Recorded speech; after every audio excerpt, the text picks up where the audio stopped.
in this Maya is the greatest pain, and it drives people to wander all around the world to find answers until one becomes absolutely exhausted, becomes cornered.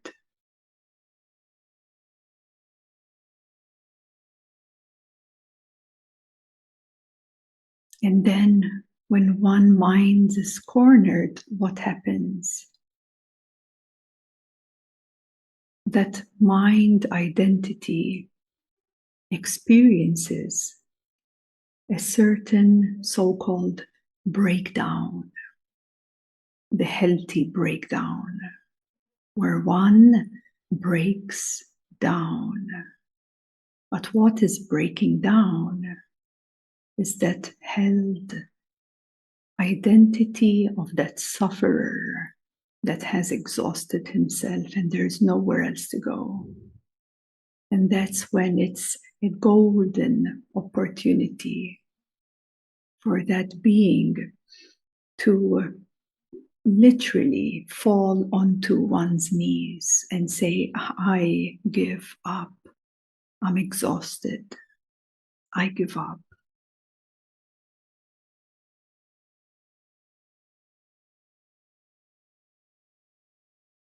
And that's where then becomes this new seed in one's heart and soul. Something rekindles, very precious, the treasure of this great devotion.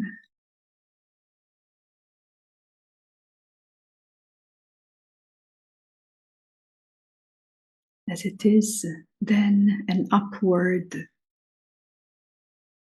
stream that, by the grace of God, by the light that guides you back to the source, is where, when this great identity of self-centeredness dissolves. And here I have a beautiful quote from the Guru Granth Sahib, which I would like to share with you.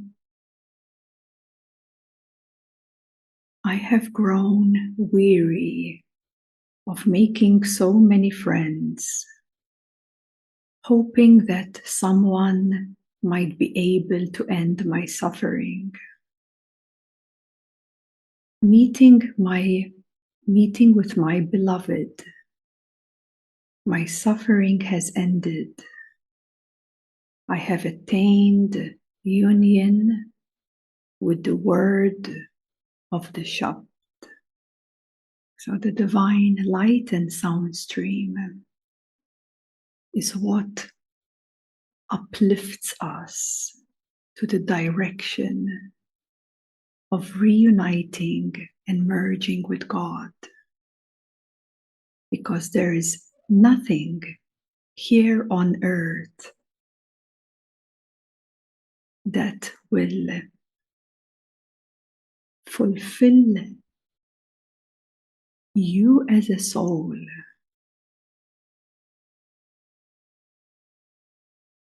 There's nothing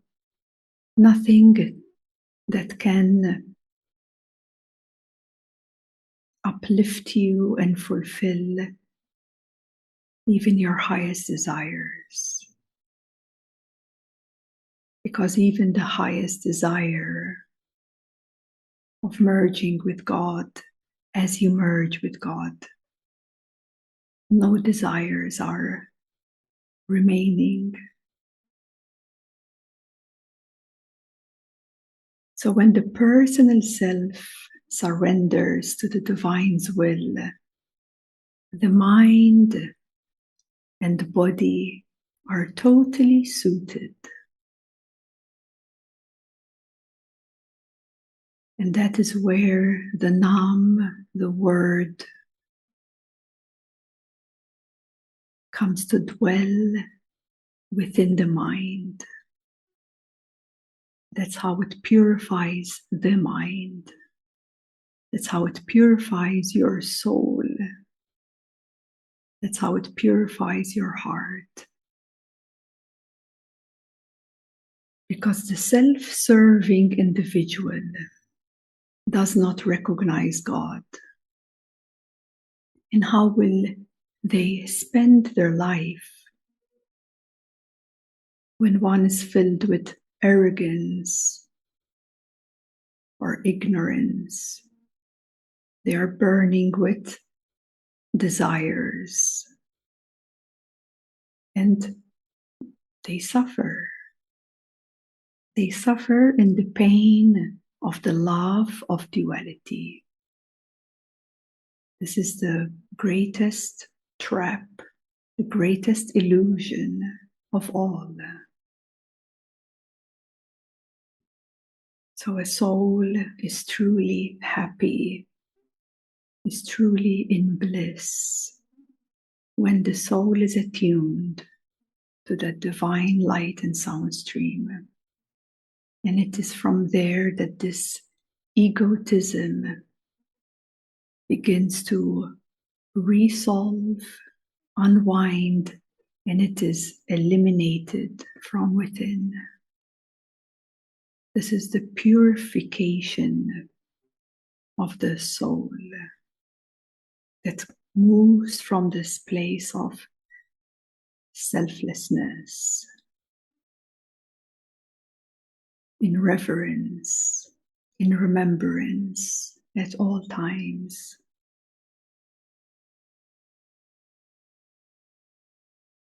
Of the beloved God. So devotion is a true treasure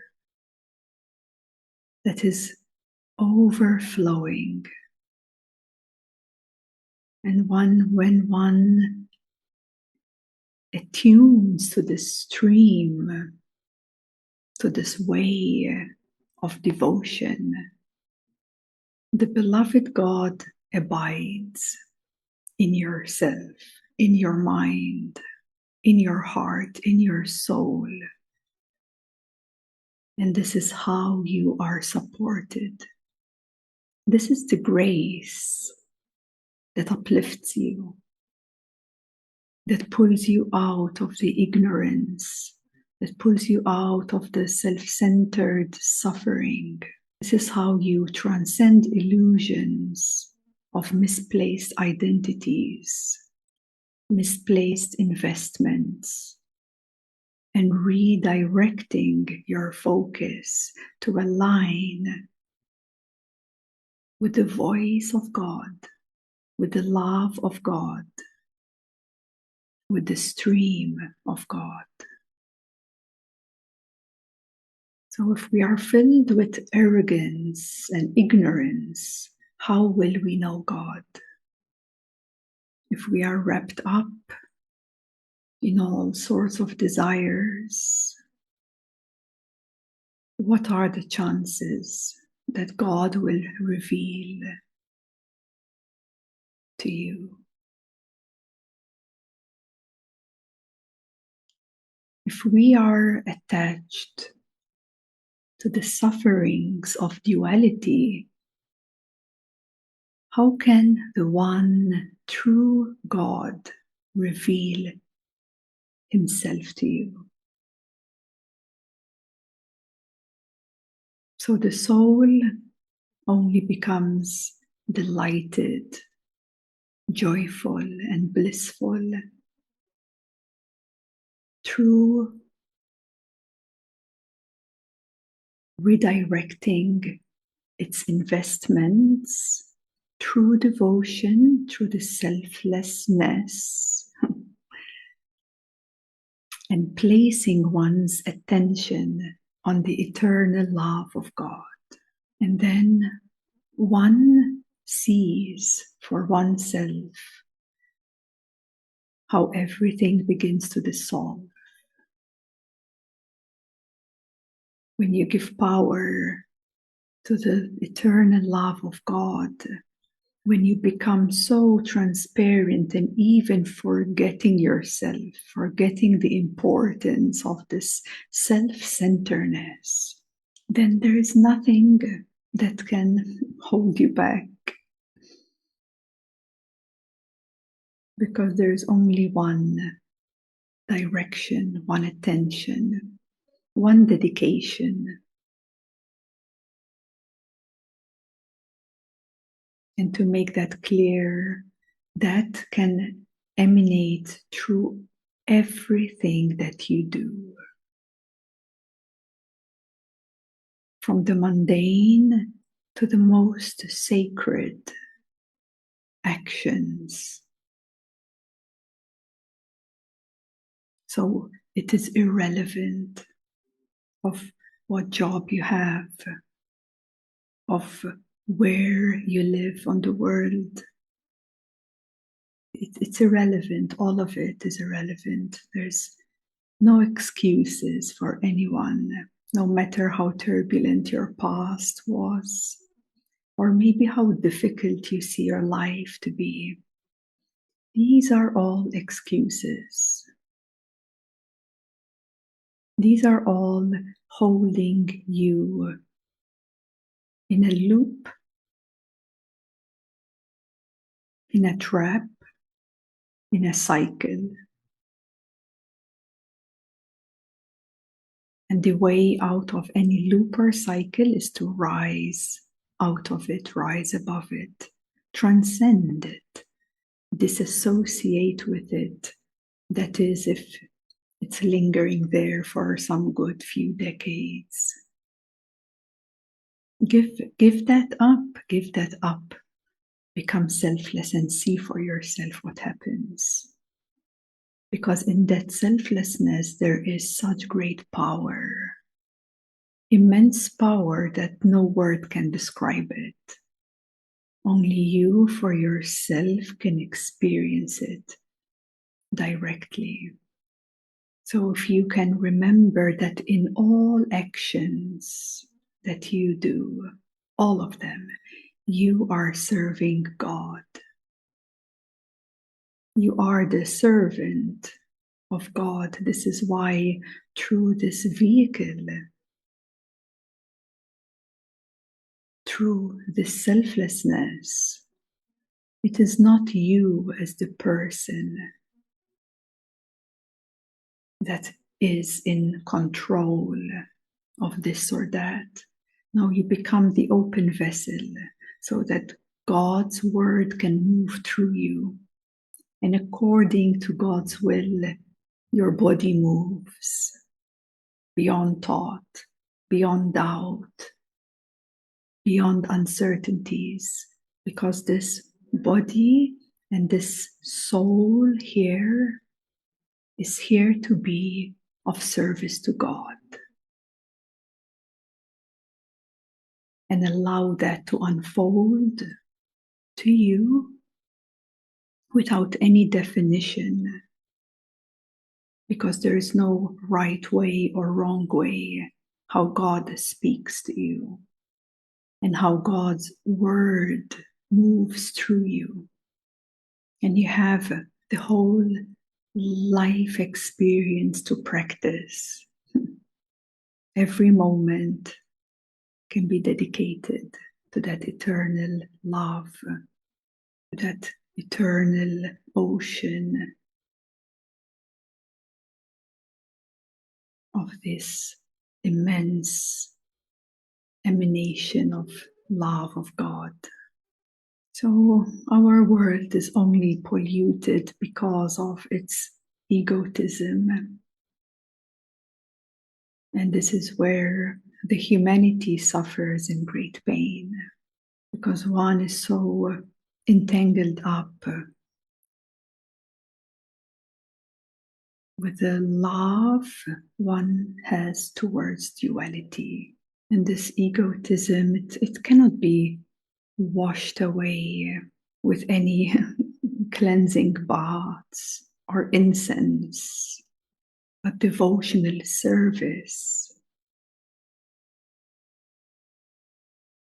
selfless service, meaning that your selfless service and its fruits of the action is not attained in the person. It's given to God in whatever one performs. And that is one way how the mind, the polluted mind, can be purified. Another way is karma yoga. Karma yoga also really supports this purification of attachments and karmas. It's a way, it's an entry point, I would say. It's like first level of experiencing how it feels like to be selfless. But as you familiarize more and more with the word, the Nam, and you start working through this unwinding process, disillusionment, becoming more transparent, more selfless, then there is much deeper, more advanced ways of how you can devote yourself and become selfless.